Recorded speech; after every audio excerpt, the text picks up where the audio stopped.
Hello, everybody, and welcome back to the Cold Hard Truth NFL podcast. I'm your host, Anish Gupta. And I'm Jack Smith. I'm so not used to doing that. We got special surprise. I can't believe I'm saying special guest because he still feels like a co-host to us. It's no longer Jamicki. It's Ja first place in picks. So let's give him a warm welcome. Welcome back. How you doing, bud? I'm doing well. I was gonna say I think you're just surprised to say special guest because I'm still around kicking your guys' ass in picks. Like not only my first place, I've been dominating the whole season. Man, there's still some games to go, but yes, Jack could be on his way to a real life, real time first place victory over a full season. But obviously, we got him here to do more than just picking. Obviously, Jack's flying high with USC and the Jets. I mean, they've been doing really well. So maybe if we get him on here, he might jinx him a little bit, like he's done all these previous years. But because our teams are not doing as well as him, so I don't know what's going on. But hey, Jets are doing well. Jack's probably really happy with how football is going. I'm not, obviously. But let's kind of get, right into it. But before we do, obviously, this episode, like all our episodes, is brought to you by Manscaped.com. Manscaped has launched their Lawnmower 4.0. We were actually some of the first people to try it last year, and we were blown away by the performance. Right, Jack? It was amazing, Yep, huh? definitely. Craftsmanship and the details on the 4.0 are next level. The functionality is incredible, and it gives you a comfortable grooming experience. It features a cutting-edge ceramic blade to reduce grooming accidents. Also features wireless charging, so the battery can last a lot longer. Manscaped has other amazing products like their Weed Whacker nose and ear hair trimmer, along with the Crop Preserver ball deodorant and some really comfy clothing like a t-shirt and some boxers. Manscaped is the official partner of the San Francisco 49ers, who didn't really have as good of a week, but you can have a way better weekend by using their products to shave your pigskins. Join over 2 million men worldwide who trust Manscaped with this exclusive offer. Jack, you still remember the code? CHT20. There it is, CHT20 at manscaped.com, 20% off and free shipping at manscaped.com. Unlock your confidence and always use the right tools for the job with Manscaped, and go grab yourself that Lawnmower 4.0 now. Let us get into it. We're going to just kind of recap some recent news. This is going to be a little bit of a different episode rather than doing a week recap and a week preview. We're going to really recap this last week, including some recent news. Matt Ryan was benched literally this morning by head coach Frank Reich. And Shrikar and I really got into it about Frank Reich. Jack was kind of a witness of our argument, but I'll let you get started. What were your kind of thoughts on hearing that? And just maybe, since we haven't gotten your thoughts on the Colts all year, how have they looked to you? They're probably the most disappointing team in the league so far. Like especially in the AFC. Like I thought that they were pretty solidly gonna win the South, and they've just been so disappointing. Everything that they were supposed to be good at, they haven't been. Jonathan Taylor hasn't been his same self. The offensive line has taken such a big step back. And Matt Ryan, we knew he was regressing a little bit, but he's fallen off a cliff enough to the point where they're not only benching him for right now, they pretty much came out and said, we're not going to start him for the rest of the season. And the dude they're going with, Sam Ehlinger, who wasn't even all that good at Texas. Like, I just can't believe at this point in Matt Ryan's career that he's getting benched for Sam Ehlinger, not just for 1 week, but for what seems to be the entire season. I don't know what the Colts' plan is with Ehlinger under center, whether they're just trying to tank it out and see what happens, but they need to get a real quarterback in there at some point. And I think it's funny about Matt Ryan. I saw a tweet saying Matt Ryan's pretty much fallen off a cliff at age 37. When Tom Brady turned 37, he won 4 of the next 7 Super Bowls, which I thought was pretty funny. That's, I think, a true testament to Tom because, this is when quarterbacks are typically, supposed to fall off, right? We've seen guys like Eli do it, Peyton do it, but yeah, Tom's kind of going strong. We'll talk about him in a little bit, but I guess with Matt Ryan, it's, and the Colts, the craziest thing is they are not really in a bad position, right? Because again, the number one stat in football is your win-loss record, and they're sitting here at literally exactly 500, 3-3-1. They've had some stinkers, no doubt. But they've had some critical wins where, no matter what kind of went on during the game, they found a way to pull it out at the end. Obviously, the Chiefs being the main one. So I would say, again, right, I trust Frank Reich a lot more than maybe some others do. But I think, look, the Colts, you're right, as you mentioned, the offensive line, especially the right side, has been terrible. But I think, benching Matt Ryan, maybe it ignites some sort of spark in this offense. I mean, Sam, we really haven't gotten much of him. He's looked good in a couple preseason games, but really he hasn't had enough NFL experience for us to gain, or sorry, have like a really good idea of what he is going to be like. But if it's anything like Texas, could be a little bit disappointing. I I'll maybe pose this on to you too. Like, I mean, the Colts have gotten swept by the Titans, right? They got shut out by the Jags, and they tied against the Texans. So against the division, they've looked really, really subpar. So do you think there's any chance that they can win this division? Well, I mean, you've already played, what was it, 4 of your division games already? Yeah, they've had a really, You're really 1-2-1 because they did get that one win against the Jaguars. right. I don't think they win the division. Like, there's no way that you can sit here, look at them through 7 weeks, put Sam Ellinger and extrapolate that for the entire rest of the season.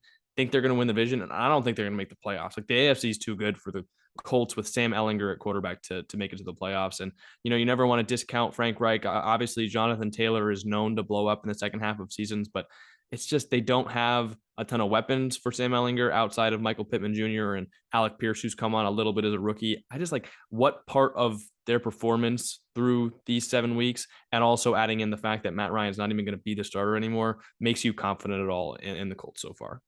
It's going to be a little bit hard to. I think, their defense still has some really key pieces. Obviously, Defoe, Shaq Leonard, and I think Stephon Gilmore's had his moments this year. But I will say one thing that I think the Colts can actually take this on and maybe improve on. They've had the most 10 plus play drives in the NFL. Now, that to some people, it can go both ways. On the one hand, it's good situationally because you take time off the clock, you really sustain drives, and you get those points while, obviously keeping your defense off the field and rested. On the other hand, the Colts aren't a big play offense, right? Like, you really can't pin them as a team that's going to push it down the field right away. So it helps you as much as it hurts you. And I think with Sam, I think that's going to be the biggest question. Is he going to be more of that, long sustained drives kind of guy and less of the big plays, or are they going to let him air it out and throw it more downfield? Because really Matt Ryan's arm looked kind of cooked. So I think that's going to be a question that the Colts need to answer, and one that hopefully we'll get to see in these coming weeks, because the schedule is really not looking too easy. And like you said, right, they're kind of in this AFC big bubble, right?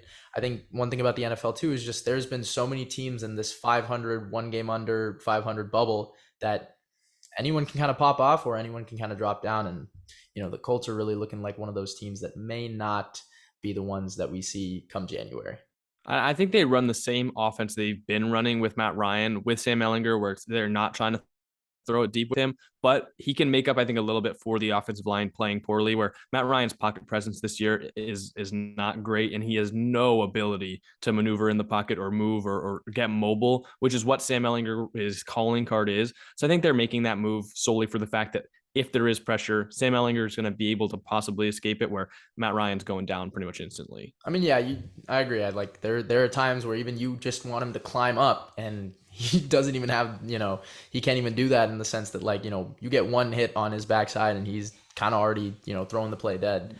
And it's not even the arm too. He's made so many decisions that Matt Ryan normally doesn't make. It's clear.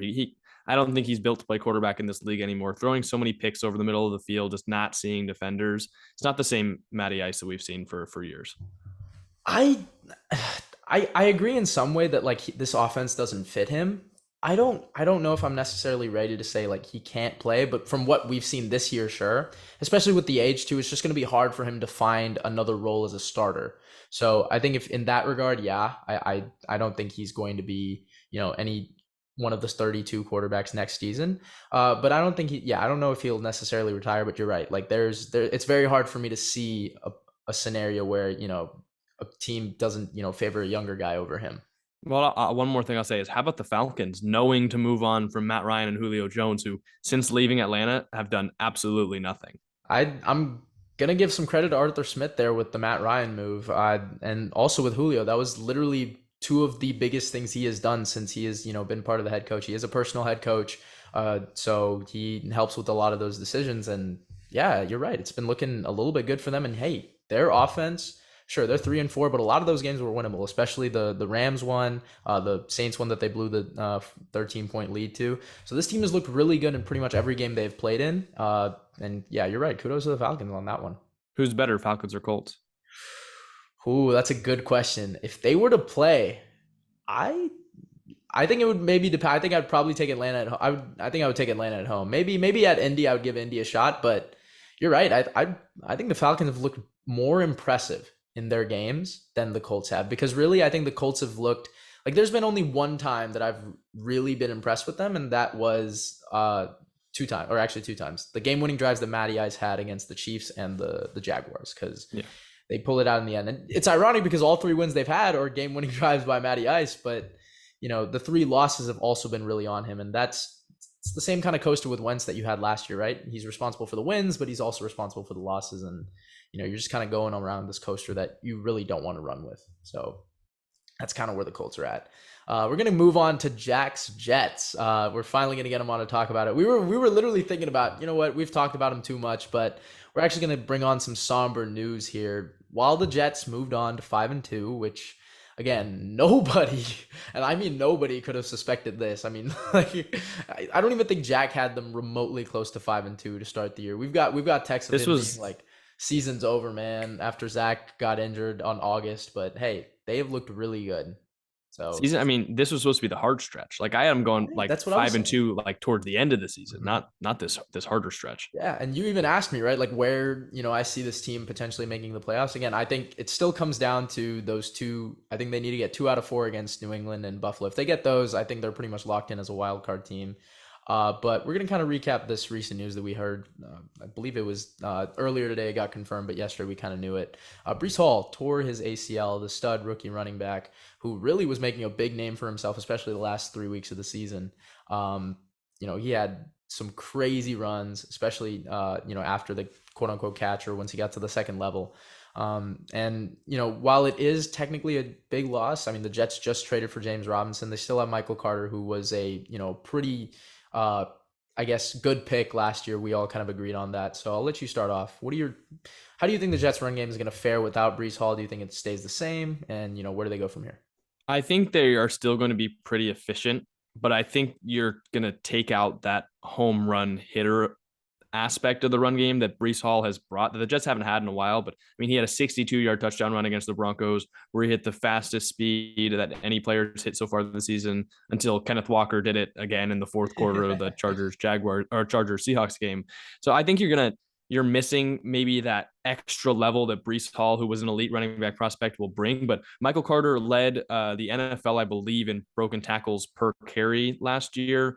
James Robinson, he's no slouch. Just trade a 6th-round pick that could become a 5th rounder. So he just didn't fit in right in Jacksonville with Travis Etienne there. But I think those 2 guys, they're going to profile well. Hopefully Breece is fine. He gets healthy for next year, where they'll actually have all 3 of those guys still on contract. So we'll see what they do then. But I think they'll be fine.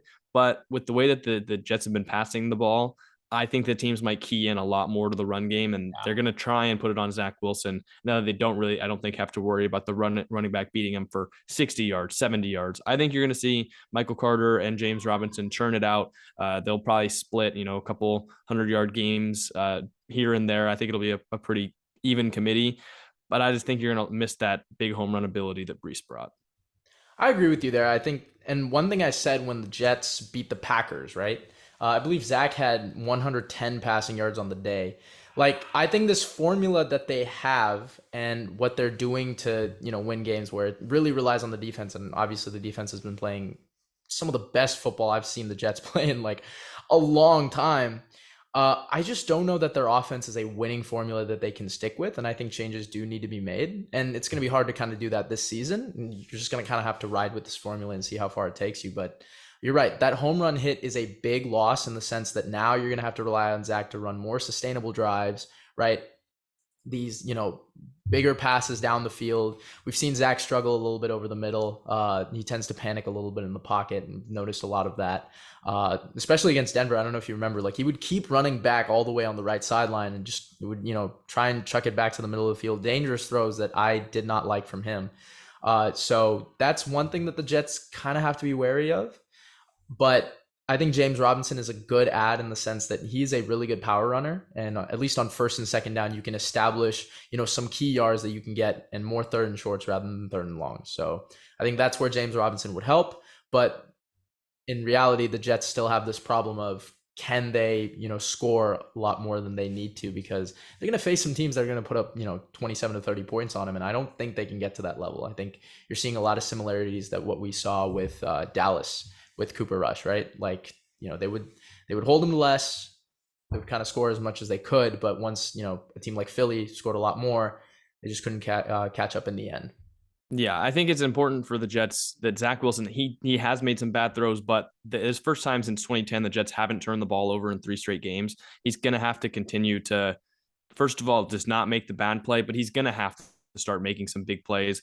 He's the worst graded quarterback under pressure, which is his numbers when he's not under pressure are fantastic. His numbers when he's under pressure, a lot of the times because of the style of pressure that's being allowed, which it was pretty much instant against the Broncos. Because we got to mention too, Elijah Vera Tucker, the offensive tackle, who's played right guard, left tackle, and right tackle this season. He's also out for the season, a torn tricep. He was probably going to be in the Pro Bowl. He's been so good so far this season. Out for the season. He's their 4th offensive tackle on injured reserve. They at one point were down their top 5 offensive tackles. The offensive line has been decimated by injuries to Mekhi Becton, Elijah Vera Tucker, Max Mitchell, who was a promising rookie that they drafted in the 4th round. So I don't know what the Jets are going to do to figure out the offensive line, but when you were winning games because your defense was playing well and on offense, you could kind of will your way in the run game.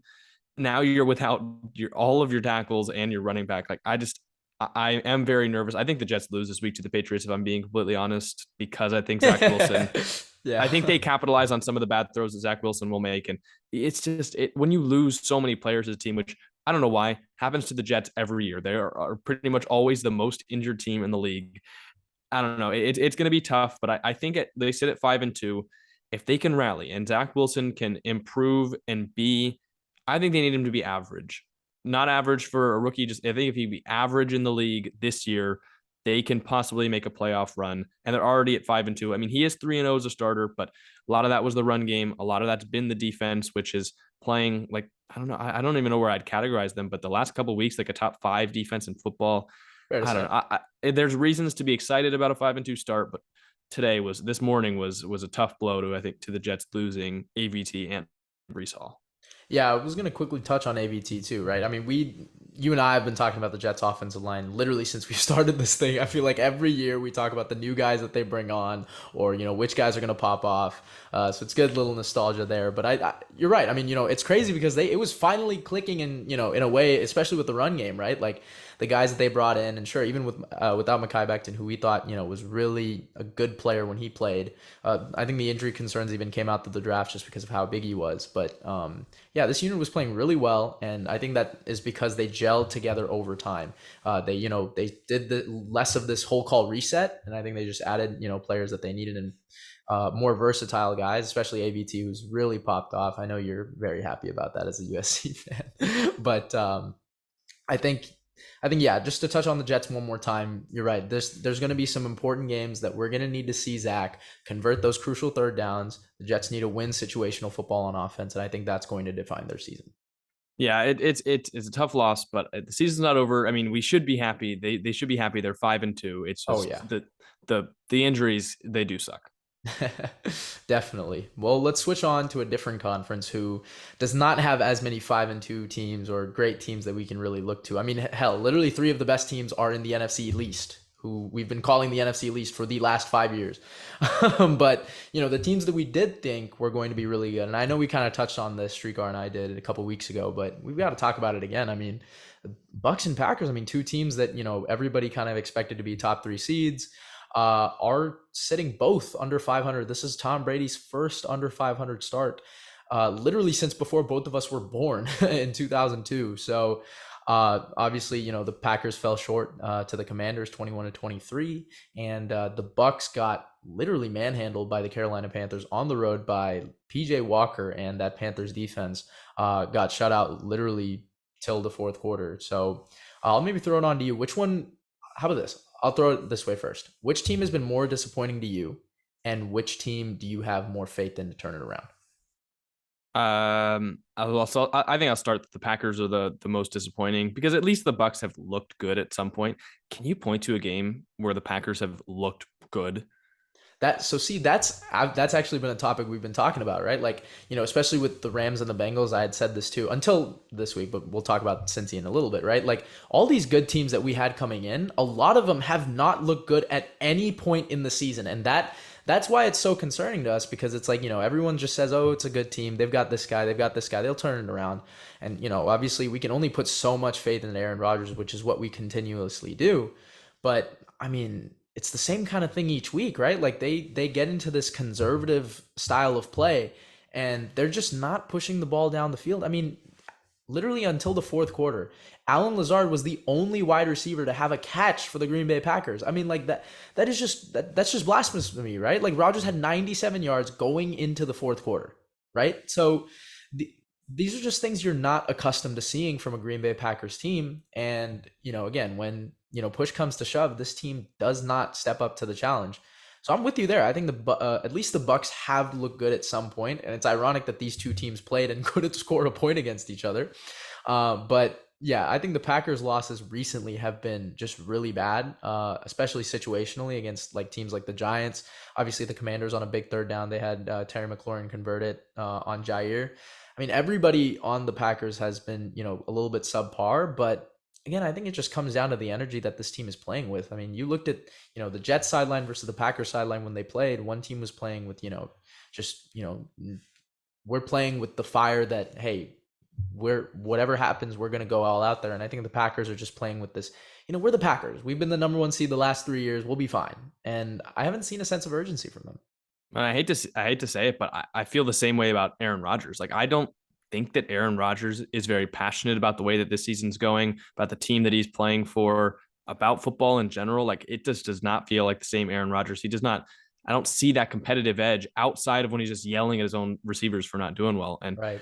I mean, you'd say that we don't expect to see this from the Packers, but it's what they deserve for what they've been doing at the the offensive skill position level for the last couple of years, refusing to draft wide receivers in the first round, refusing to invest in their number one overall wide receiver, Devontae Adams. Like, what did you expect? Going in with Alan Lazard, Romeo Doubs, Robert Tonyan as your pass catchers? Like, you already make Aaron Rodgers upset in many other ways. And now you just don't give him any weapons, and the running backs aren't playing all that well. The offensive line has struggled at times. I don't know. For the Packers, like they have not looked good all season. There was the quote, I don't remember which player it was, saying after the Giants lost, we're not worried. If we lose next week to the Jets, I'll be worried. They lost to the Jets. No quote after that, but they lost the next week as well to the Washington Commanders. And unlike, teams like the Bucks or some of the other NFC teams that we're going to talk about that have been struggling, at least those teams have looked good at least one point. They flashed at some point. Like I don't see anything that the Packers have done this year and say, wait, if this comes back though, like if this happens, then they'll be fine.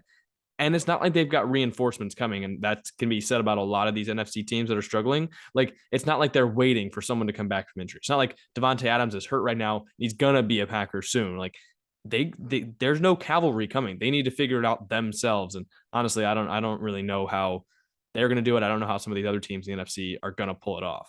Yeah, I think final point on the Packers is just like, I think the last 3 years they've been playing with the stability, right? They know what they have on offense, right? They've had the same players, right? They've had the same guys come in each week, right? Develop that chemistry.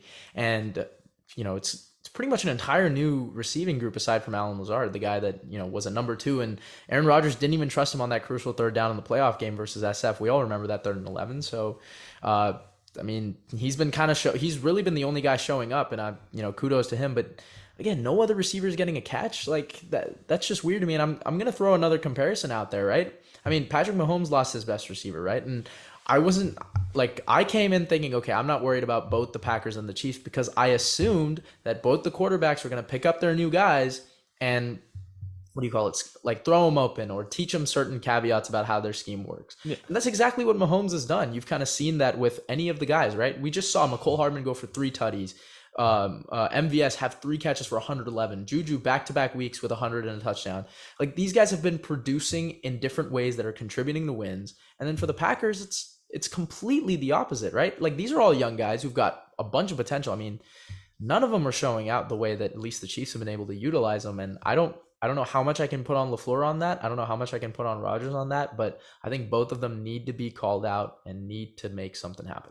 I think you could say Well, they lost their offensive coordinator. But then you look at what Nathaniel Hackett's doing as a head coach. You know that he's not the missing piece. Like I really don't know what's going on with the Packers.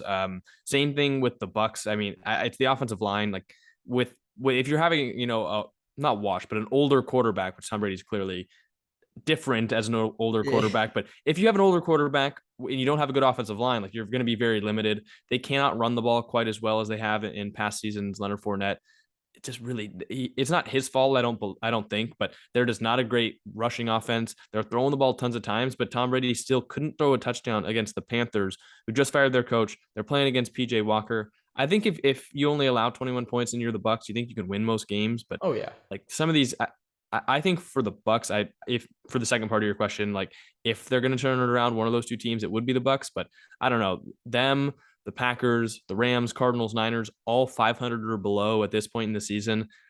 You got to believe that not all five of them are turning it around, and I think it's a safe bet that I would say that the Packers are one of those teams that probably doesn't turn it around, maybe misses out on the playoffs, which is just crazy considering they still have Aaron Rodgers.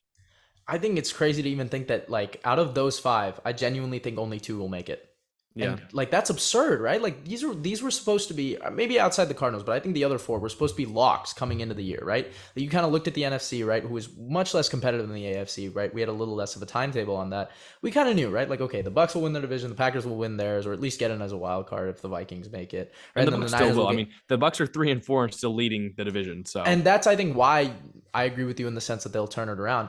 But I did want to say one thing about the Bucks, and I think this will probably be my last point on them. I have never seen Tom Brady be in the news this much off the field ever. I mean, the things that are being said about this dude, or at least being thrown out there, and I know everyone's talking about the divorce, but let's talk about another thing, right? The whole Robert Kraft wedding thing, the Friday before the Steelers game, right? He's not there during walkthroughs. You're the quarterback of a team that is about to go on the road, right, to play an NFL game. Right? This isn't preseason where you can take 11 days off in training camp.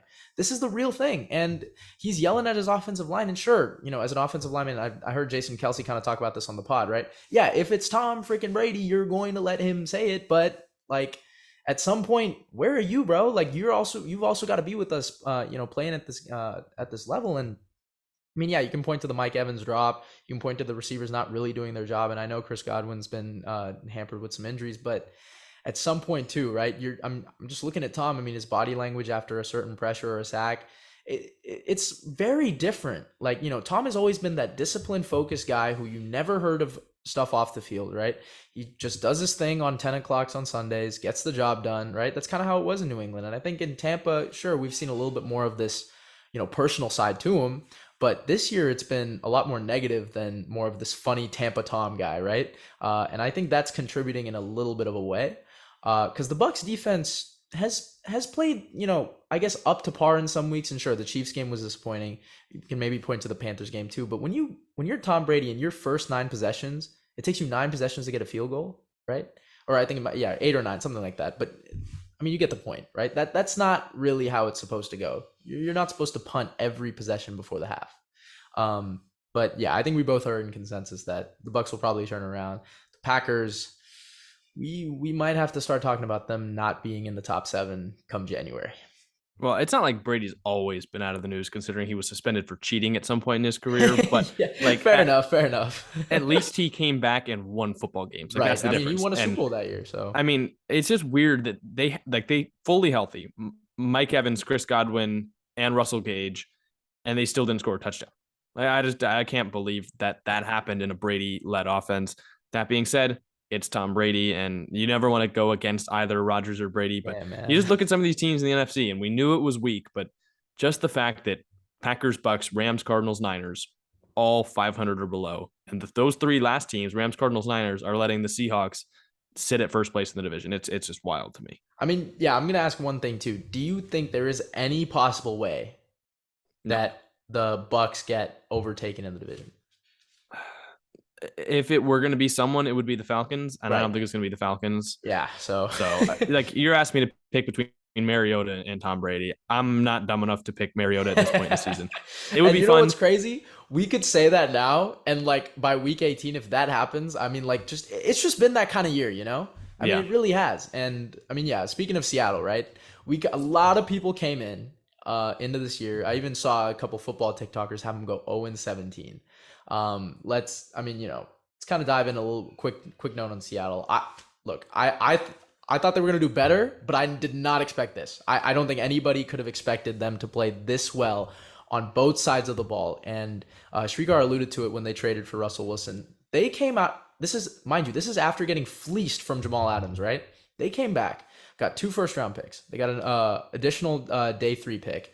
They got 3 players who are at least getting some playing time for their roster, and they got an upgrade at quarterback so far this season. That is unreal to me. Hats off to John Snyder and Pete Carroll. And not only that, hats off to Shane Waldron, because Geno Smith has looked really good. Kenneth Walker and Rashad Penny, and the touches they were given, both of them were really effective in this outside zone scheme that he's got them going on. The receivers have been playing pretty well, right? I think they've had their stretches, but the important thing is they're getting the job done, and that switching to a 3-4 has been so great for Seattle's defense. I think they've got, they get those turnovers, they capitalize on them, and I'll maybe let you touch on a guy like Tariq Woolen, but what's been the most impressive thing to you on Seattle? I just think they don't look dead, which is exactly what we've seen from Seattle in past years, and what any person in their right mind would have thought that the Seahawks would look like this year. Just a team maybe unmotivated, knew they weren't supposed to be very good. You're in a division with 3 juggernauts, and the 2 juggernauts in the Cardinals, I guess. But like they came out and they didn't look flat. They've never really looked flat at any point this season. They're getting out ahead of teams, so it's not like they're eking their way to wins. They just kicked the crap out of the Chargers in SoFi, which I was there for. And it was an impressive win. I just feel like they have so much energy, and so hats off to Pete Carroll, like you mentioned. But I didn't have them going 0-17, but they were, as I kind of before every season make a list of teams I think could have the number 1 overall pick. I think they were one of 3 teams that I put on that list. They're not getting the number 1 overall pick. They've been fantastic this year. The run game, the defense, pretty good rookie draft class so far as of right now. I mean, you got Tariq Woolen playing at corner, who outside of Sauce Gardner might be defensive rookie of the year. You have Kenneth Walker, who even though he's a running back, still drafted too high. I don't care how well he's playing, still drafted too high. He's been great. Like you can't say enough about what the Seahawks have done this year. One of the more surprising teams in the league. So I'll ask you 2 questions, and I know, people who are probably watching this are going to be like, okay, let's not overreact here, but 2 things.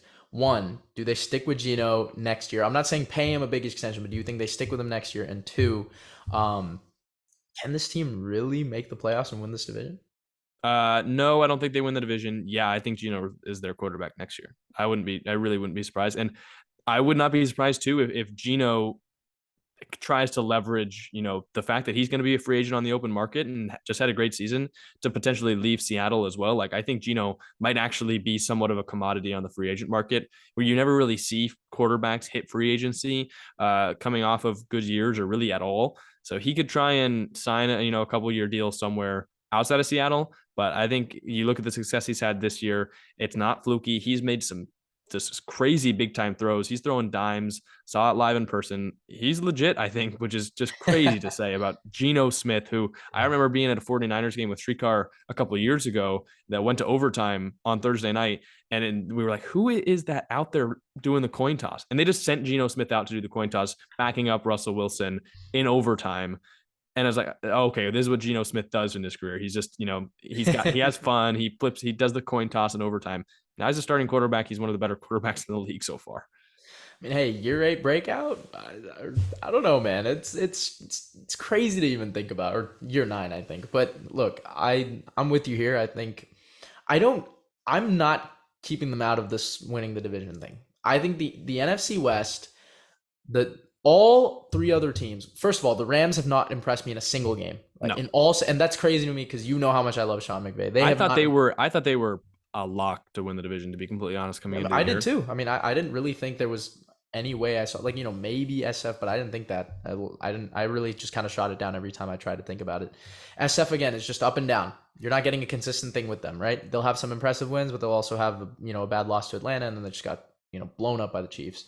They're also injured all the time. Cardinals, same thing. You got Kyler yelling at Cliff. It's just too much noise in Arizona. Seattle, there's no noise. They're playing with literally nothing to lose. They look energetic, as you mentioned, in every game they play. And they play with this fire everywhere. I mean, the team really looks complete together. They've got this chemistry going. And I really think a team like that they've got to be they're as dangerous as anybody when they're playing like that. So They I also do can't have the rule. best home environment of any of those four teams. Oh, dude, the 12th man. I For people who don't really watch Seattle games, please, I beg you to do, because their home crowd is unlike anything I've ever seen, like in football at least. It really has an impact on what things go down. And people can always think, how do they get so lucky with these missed kicks? I'm telling you, it's like it's a thing, bro. Like it really happens. And again, yeah, kudos for Seattle. They've still got their culture going, and I think this is a future that they can definitely build on. Yeah, I think. I mean, it'd be crazy. And all these three teams, the Bucks, or the Rams, Cardinals, and Niners, who thought they had a shot at the division, like Seahawks come out with Geno Smith and win. I think it would just kind of be just a sucker punch, like that you would just not see it coming. It would, I mean, yeah, because let's be real, like Seattle is not really dominated, but they've been the best team in the NFC West, I guess, in the past decade. Obviously, the Rams got a Super Bowl, and we've seen the Cardinals and Niners make pushes, but I think Seattle's been the most consistent team in that division since I guess Russell Wilson came on. But I will talk about Russell Wilson with you in this sense, right? I mean, I've seen a bunch of recent Seattle teammates from the LOB, even Michael Robinson, the fullback, all kind of come out and say like just things you would not expect about this guy. So maybe I think moving off of Russ with all that off-season drama. Remember back in 2018 there were talks about trading with the Browns for the number 1 overall pick. Then it came down to him wanting an extension and then eventually wanting out of Seattle.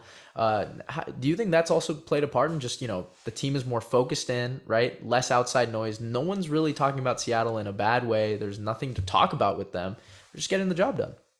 Yeah, I'm not sure it has to do just with Russ, but this is a completely new regime. Like you had none Right. of the players from the Legion of Boom left. Bobby Wagner's gone. Russell Wilson's gone. Obviously Sherman, Chancellor, Earl Thomas, they're all gone.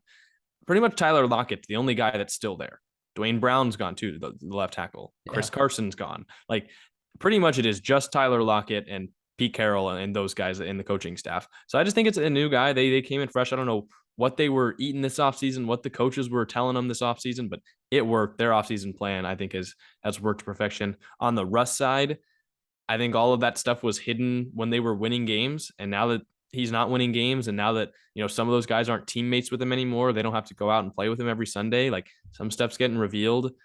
I don't know. That is not what I had on my little bingo card for the NFL season, was everyone just tearing Russ a new one. But Right. not only is he one of the cringiest players in the league, I guess it kind of seems like maybe he's not the darling that we all thought he was in the locker room, which is definitely surprising to me. Yeah, and one thing about Seattle too, and we always said this when they were, good with Russ, and they had this identity to them, right? It's like they could beat anybody on any given Sunday. You saw it with all the newcomers, right? Even when Wentz had the MVP year, he lost to Seattle. Patrick Mahomes had the MVP year, he lost to Seattle, right? Like they always seem to beat the guys that you would, the juggernauts. Same thing kind of goes this season. I think they can like in every game Seattle will play.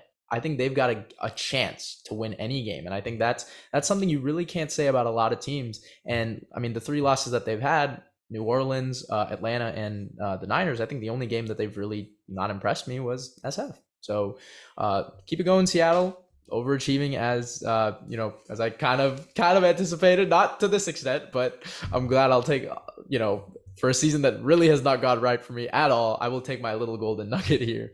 But we'll kind of move on to the AFC side, unless you want to talk about any team in the NFC before we kind of go on to No, it. I think that's it. I mean, I know you guys talked about it all last week, but shout out to the Giants, who are all 6-1. Wait, I need to talk about It's it. not Daniel Jones. Daniel It's not Daniel Jones, 5 game-winning drives in 7 weeks. You know what? Yeah, we'll talk about Daniel Jones real quick because Jack and I used to go back and forth on him. Do you think?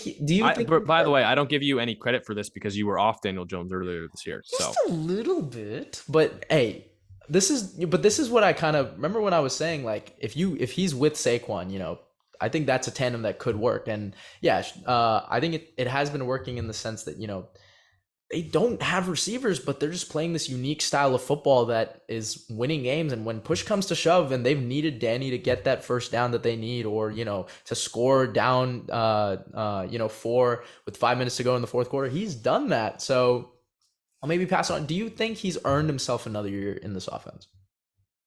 no, because I think that Brian Dable is going to see, look what we can be with Daniel Jones. Let's think about what this could be with another quarterback. You know who would also be awesome in New York? Who are you going to allude to? Geno Smith. I think that would be pretty cool. That's a cool narrative that you might be able to push out there. I don't know if I'd go there. I think Danny's running is very big to this offense. He's had the Yeah. most first down running or rushes by any quarterback. And obviously he ran for 107 against Jacksonville last week, but I just think it's, there's a lot of plays when you watch this Giants game, and obviously a lot of people don't get to watch them. But if you watch the full games, you'll see that there's a lot of these like second and sixes or third and fours that he's converting by simply running the football on the outside. And again, that's keeping drives going. That's keeping, the other team off the clock. And they've played some pretty good quarterbacks, right? Lamar Jackson, Aaron Rodgers, and they've kept them off the field by doing those things. So I still am going to believe, I think Danny's earned himself another year, but it really comes down to the end of the season. I mean, if New York makes a push, right? Again, similar thing with Seattle. All these teams, right, that we've seen, at least in the first half of the year, have these great records. And we've been seeing this trend throughout the latter parts of the NFL years, right? Like the Bengals last year, young head coaches, younger rosters, right? Making critical upsets to start the year and just gaining this quote unquote identity or, traction from the NFL world, right? The Jets with Saleh, the Giants with Dable, right? I guess you can even say Miami with McDaniel. They're all gaining this sort of, identity as, hey, they're young teams with a bright future. And I think that's where the NFL is, looking towards this like bigger parity, right? There's more teams that can really be good. So yeah, hats off to the Giants. Anything else you want to throw out there with them? I will say that's the one thing I'll give Daniel Jones credit for is his running has what I think has kept him in the league. And that, if you want to make the comparison, which everyone has since Dable went over, that's what kept Josh Allen afloat when he wasn't his best throwing the ball. That's what, he didn't profile as much as a runner in the draft. He's able to make those runs to get you a first down, which is so valuable because it can turn a 3rd and 5 into a pretty easy conversion with a guy that's hard to tackle. Just a strong quarterback's able to push their way forward. That's one thing I'll give Daniel Jones credit for. At the same time, did he get his 5th-year option picked up? I do not think so. Then I just struggle to believe they're going to give him a contract. If he gets franchise tag, that's going to be 43 million, by the way. That's why, I would rather. I don't see. That's the thing, though. Like, what are the other options? That's why 6-1, it's they're not so going to be tough. picking very high. It's so tough with these QBs, man, because it's like, especially when they have the years at this particular time, it can be so good for a franchise because you maybe get them on a good deal, or it could be so bad in the sense that you give them too much. And we've seen both ways it happen, right? So that's why I think the Giants are. This is kind of as good as it is that they're 6-1. It's boding a little bit of a long-term problem that could keep them in this, stuck in mediocrity, or maybe push them forward. We'll kind of move on from the NFC. We talked a lot about them teams. Let's talk about the Cincinnati Bengals, who, Shrikar and I kind of haven't really addressed since I think they were, 2-3 or something. But, Joe Burrow with another one of those just crazy passing days as he had like a couple of those last year, right? I think he had like 350 yards in the first half. And I've been saying this all year. The Cincinnati Bengals had not impressed me in a single week until today or until Sunday. They looked so good on offense versus Atlanta. And sure, a lot of people can say, oh, but it's Atlanta. I think Atlanta's, a little bit better than people give them credit for. But Atlanta made the Niners and your Browns look terrible. Right. And the thing is, the trio went off, right? T. Higgins, Tyler Boyd, and Jamar all would have had 100 yards if T had just caught it in bounds. But again, 93 for T. I think Jamar had like 130 and Tyler had 155. So they all did their thing, right? And I think Hayden Hurst has become such a critical piece, not just blocking, but like a lot of times they use him in motion. And in fact, him being in motion caused an offsides that ended the game. So a lot of pieces that have just been coming together. I think the offensive line is also coming together. Are you ready to say, like, I think the Bengals are, I guess, back in a way, and are they someone that you're scared of in the AFC?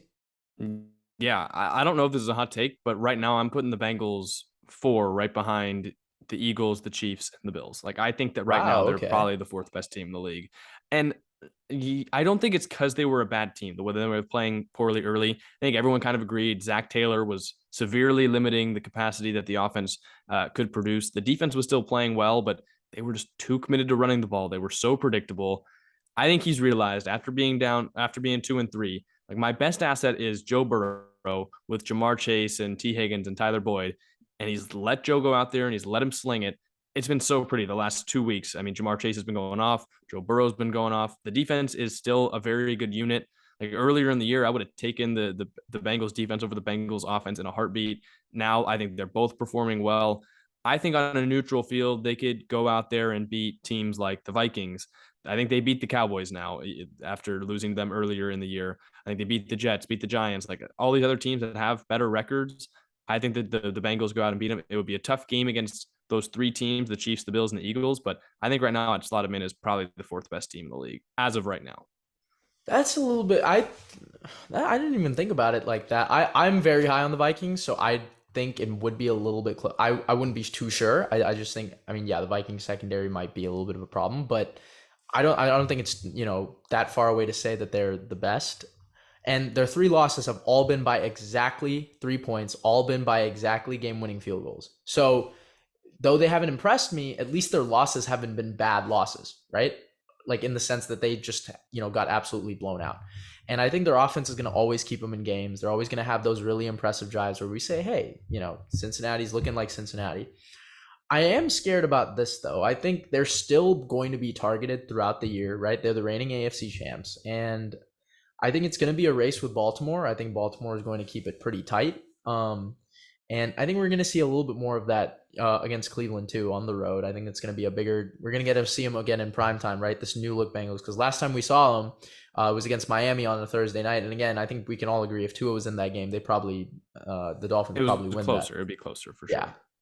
So I think I'm ready to say that the Bengals at least have impressed me. And I think, with all the turmoil that's been going on with these AFC teams, I may get off my whole thing that the Bengals might not make the playoffs, especially with how some of how disappointing the AFC West teams have looked. Because I think the Bengals need to be feared a little bit more. But kind of moving on, wanted to stick with the AFC too. The AFC West, right? We kind of came in thinking that all four teams could make it, three teams could make it, but definitely two would. And now we might sit up here and say that only the Chiefs are going to emerge out of that division in January. What team has been? Because it's crazy. Because obviously the Raiders and Broncos are going to be on the top of your list, but the Chargers have also looked pretty bad in some games, even in their wins. What team for you has been, I guess, the biggest surprise? And I think can we rule out already Denver and Las Vegas from making it? I think you can put the nail in the coffin for Vegas pretty easily. Although with Josh Jacobs, the way they've been running the ball, I know it was the Texans, but the offense looked alive this week, which is again one of the first times you can say that this season for the Raiders. I think you could probably put the nail in the coffin for the Raiders. I think you could say the same about the Broncos, although that defense still is very good. They've got the mile high advantage, but just not with Javonte Williams out for the year. The receivers aren't playing as well as we thought they would. Russell Wilson has been among some of the worst quarterback play we've ever seen. It's been very, very bad. The Chargers, though, for me, are the most disappointing because throughout the entire offseason, I was debating who am I going to have win the division? Chiefs, Chargers, Chiefs, Chargers, Chiefs, Chargers. I went with the Chiefs because I thought that they had, the pedigree. They've done it before. I felt more confident. Feel good about that pick now, but the Chargers, for me, they are continuing to be what I thought the Bengals were earlier in the year, just maybe with a little bit of a better record where the offense is so uninspiring, almost like the Bengals were previously, where they're running the ball. Like I was there yesterday watching them against the Seahawks. They run the ball for a yard on first down. They throw it short. They either complete it or they don't. A lot of the time they face third and long. Then you finally let Justin Herbert drop back to pass and scan the field, and they don't use their weapons. Obviously, Keenan Allen's been hurt, but they didn't really throw him on the field yesterday, even though he was active. Mike Williams feels like never gets enough targets. Austin Eckler's only used sometimes. Too. Yeah, and like they threw the ball, and I don't know if you know this name. Some wide receiver named Bandy. Bandy last name. Number 83. Got 8 targets on third down. Yeah. you cannot, if you want to be a playoff team, run the ball on first down, throw the ball on second down, tiny, short little dink and dunk pass, and then expect to be able to convert every third down when you're not using some of the all league wide receivers you have. So I gave props to Zach Taylor for flipping the script and letting his quarterback air it out. The Chargers have not let Justin Herbert really just drop back, throw the ball for the entire game, and try and put up a ton of points. Their defense has played well, but some aspects haven't. When you're having Joey Bosa hurt too. Now J.C. Jackson out for the year and was struggling before that. The linebacker play hasn't been fantastic. I don't know. I am nervous about the Chargers. I hope that they play like the Bengals and let Justin Herbert just sling it with Keenan Allen coming back. But I don't know. I'm very worried about the Chargers, and it just whenever I watch them, I know they've got. It's kind of like the meme where you've got the sports car and the ugly shed. It's like this is Justin Herbert, but you're just never driving him. You're never letting Justin Herbert cook. Jack's always coming in with the memes. I'm gonna say this first about the Chargers. Look, I was always on this Burrow over Herbert train, and I'm not sticking up. I'm not leaving it. I think, look, Herbert is great, but there are times where I just think Burrow is a better improviser, and you're right. I don't know why teams, especially the Chargers, I don't know why they don't follow this blueprint that Buffalo and Miami do. Miami and Buffalo run so many spread packages on first down that they make third and shorts. And that's what the Browns do a lot of the times too, at least in some drives, because don't even get me started on how inconsistent they are. But on the good drives, okay, the reason why they're able to convert and the reason why most NFL teams can convert third downs are because they're third and short. And you're right. The Chargers especially put themselves in these third and longs, and they're asking Justin Herbert to make plays outside the pocket, do these crazy throws that he's doing with one arm, trying to complete them over the middle in tight coverage. It's just not How working. else do you want him to throw it? Do you want him to throw it with two arms? No, like meaning like at least set it. Like he's a lot of the time go inside. I know what you mean. Yeah, it's a lot of the times just disappointing in the sense. You're right. Like some of the play calling, and then on the defense too, right? J.C. Jackson, I know he just got hurt, right? Prayers up to him, but my God, I mean, dude, like he's just been getting cooked out there, right? Something you really did not expect. The Chargers front seven hasn't really been getting the pressure we saw from week one. A lot of things to be concerned about there. And then Denver, I've talked about Denver pretty much way too much, but yeah, I think everything you said about Denver, I agree with. I mean, that defense is still good, but that offense, there's just too much concerns there. And situationally, they just don't play well. I've never seen a team falter that much in the red zone as much as Denver has. It's really putrid. But for the Raiders, I'll throw this out there for you. Their next 7 games are the Saints, the Jags, the Colts, the Broncos, the Seahawks, and the Chargers, and the Rams. I think those are all games that you can at least put them in a position to win in. So I think it's going to, obviously that's a lot of games that I just threw out there, but at least as a Raiders fan, I can say we're 2-4. We're 2-4, right? And you've got 7 games to turn around your season. If they can go 5-2 in those games, there's an outside shot, but I think they've already dug themselves a really deep hole in the sense that you lose a couple of these AFC games and you're just not going to have good positioning going in, into the playoffs, which is what the Raiders should be aiming for with this roster. I think best case scenario in that stretch is 4-3, which leaves you at, what would that be? 6 and it would be 6 and 7. Yeah. Not going to cut it in the AFC. Yeah. I think best case, and that's best case scenario 4-3. I think they could easily go 3-4, even worse, where you could be losing to the Seahawks, who we just talked about, the Chargers, who, even though they've been struggling, still, I think better than the Raiders on paper right now. I don't think they beat the Rams. You lose one to the Jaguars, Colts, and one of those teams, you're right there, 3 and that's already 4 losses. So yeah. So I don't know. I don't think 5-2 is really even realistic. I'm kind of with you there. I think, again, it really just depends on if their defense can kind of hold in too, because sure, their offenses look great, right? Obviously, Devontae's been doing his thing each game, and your emergence of Josh Jacobs has been good, but yeah, they just need to be more complete as a unit. But I love doing this. I'm going to shout out the Chiefs. I mean, like no matter what happens around them, no matter what teams get on quote unquote better, what teams get worse, they're still the good old Chiefs. And I think, we talked about this a lot. Remember when we would argue about kind of the Chiefs and the Ravens, or at least when they were starting this whole quote unquote emergence in the NFL, right? Like they are so similar to what the Patriots had been in the 2000s, in the sense that, like, no matter what, any given Sunday, you expect them to do what they do. And they never falter, in the sense that, you'll get maybe one disappointing game, right? Like against the Colts, but I mean, the Patriots used to do that all the time. They'd have that one September game where they lose. You throw your yearly, is this it for the Pats questions, and then they fix it, right? And I think that's what the Chiefs are doing. No matter who's out there at receiver, who they're throwing out there at running back, because they started a 7th round rookie against SF and he did just fine.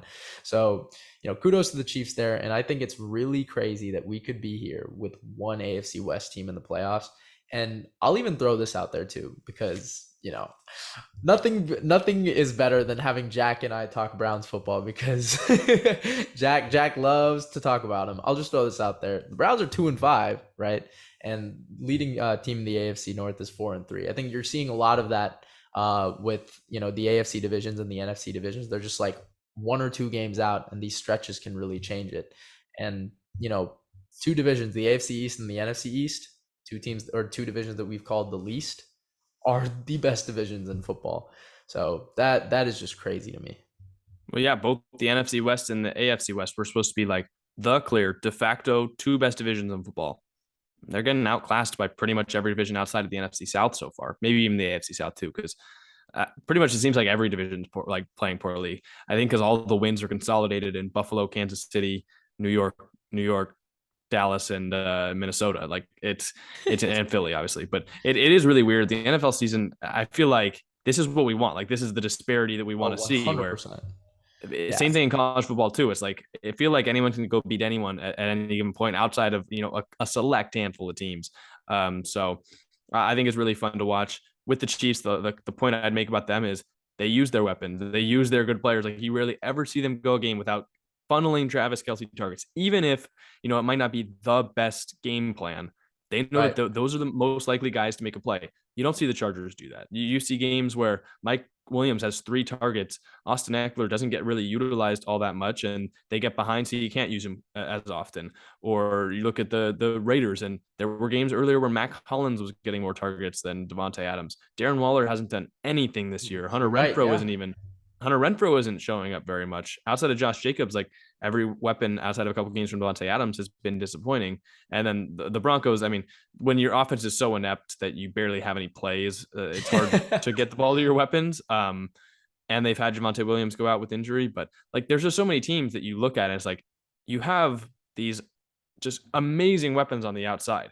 Use them. Don't run the ball on Right. first down with Sony Michel, which the Chargers did after they went down 14-0 to the Seahawks, came out first play of the drive, ran the ball for a 1-yard loss with Sony Michel, not even Austin Eckler, coming off of a defensive drive. So it's just some of these decisions I just don't understand. Like I know football is a very, very, very complex sport, but sometimes it's just as simple as you have these great weapons, actually use them, please.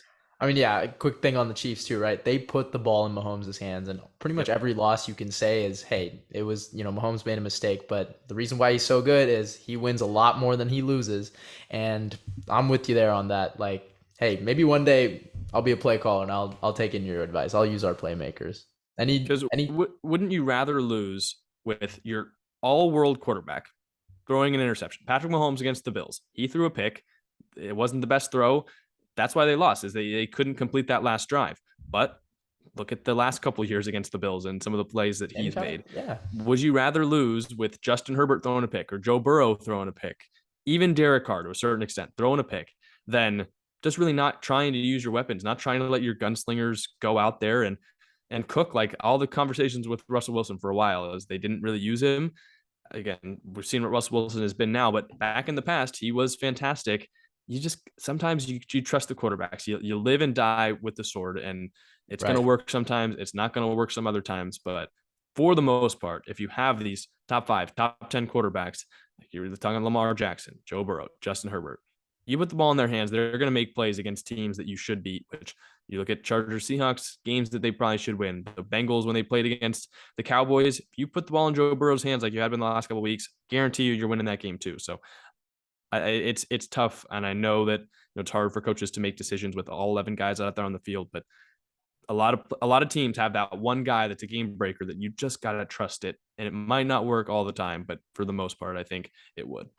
100% with you there, brother. Anything else you want to throw out there while we have you? All I got to say is when you talked about the Broncos failing in the red zone, that's why I drafted Brandon McManus. I feel good about Dude, that. He's I'm like with my you there. fantasy He has team been MVP. great for me. And I told you about the and Monday Night Football has been going on as we're talking about this. I listened back to your episode last week with Streetcar because I knew you guys were going to be talking about the Jets. How those Patriots looking? Whew, well, I did not expect this. I came in saying that, Yeah, we literally, I think, spent maybe 5 seconds on that Patriots Bears pick. And it's not looking too good. I am going to probably eat a lot of that. But look, I think the Patriots, they'll have their straggles, but I can never count them out in any game. I can't, I like it. It's just something that I can't do. So, They hey, Jets, really Pats haven't next been all week. that successful in like 3 years. Well, you got to give them that 9-4 stretch they had last year, and then also, I mean, at least in the last 3 weeks they look good, but it was also against the Lions, the trash Browns, and who they beat earlier. I'm kind of forgetting, but they had won 3 straight, and then it's or 2 straight, and then they had this straggler. So I don't know, Patriots kind of do it to me, but I think if the Jets win this week, I'll stamp you guys in. I'll probably stamp you guys in. But I still think if they can beat the Bills too, that's where it's like there's a run coming in. Like there could be. I don't think I don't know if anyone could beat the Bills. Like I'm still not.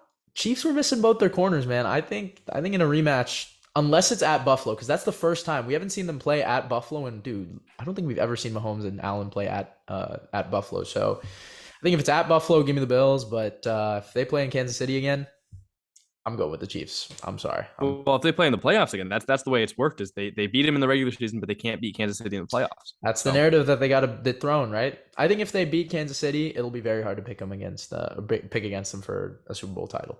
Yeah, me too. And well, I think it'd be hard to pick against any AFC team for the Super Bowl right now, unless they're playing against maybe the Eagles, which they probably will be, considering they're going to have the easiest path to a number 1 seed that we really ever going to see. When do you think they lose?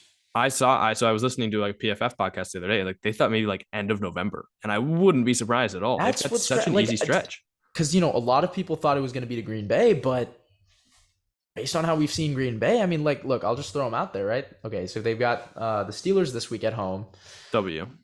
right? At Texans on Thursday night, W. And then Commanders at home, W. No Wentz, so Wentz is not going to pull out an upset, unfortunately. I'm kidding. Nor would he if he was playing. At Colts, I think that's it could be probably a W, right? And then they've got the Packers at home. I think it ends on Tennessee. I think Tennessee upset them December 4th in Tennessee. It's at Philly. I don't know, right? Like that. There's just no.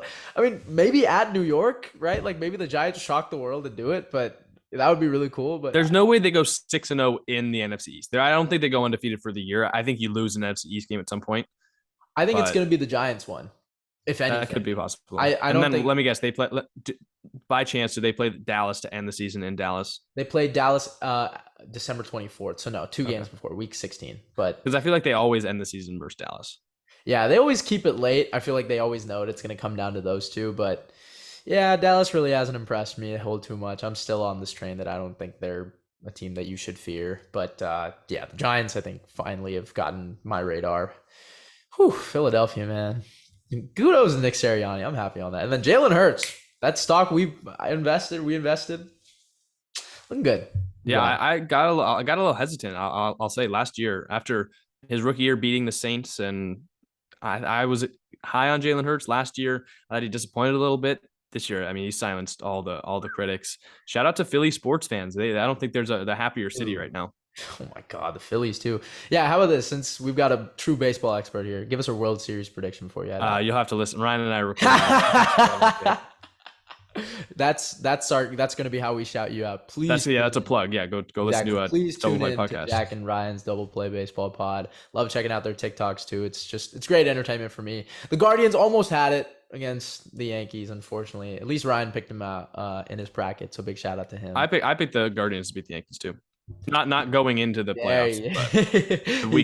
And then they finally let me down when I do pick them. But yeah, go follow our TikTok for sure, because Ryan and I are on a 6969 watch. We're trying to see who's going to be the 6969th follower.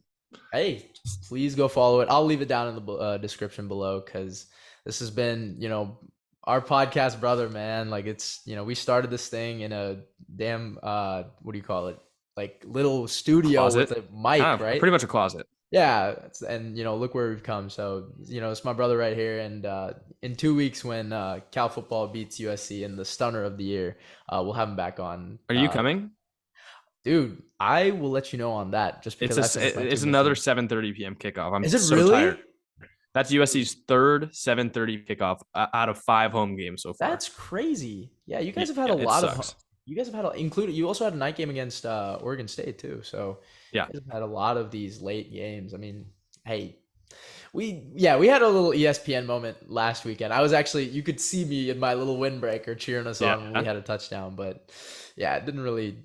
I don't. Let's not talk about the end. It was a little bit of a somber ending, but Better than playing Colorado. That's what I'll say. I think we'll end it on that, man. Jack, thank you so much for coming on. And guys, I know we probably went a little bit long, but this is just an episode. We needed to catch up, man. Again, tune in to Jack on Double Play Baseball. I'll leave both his links in the description. Again, check us out on our Instagram. Feel free to comment any questions. We'll probably both answer it. With that being said, we've been the Cold Hard Truth NFL podcast. Thank you so much for watching, and we will see you guys next time.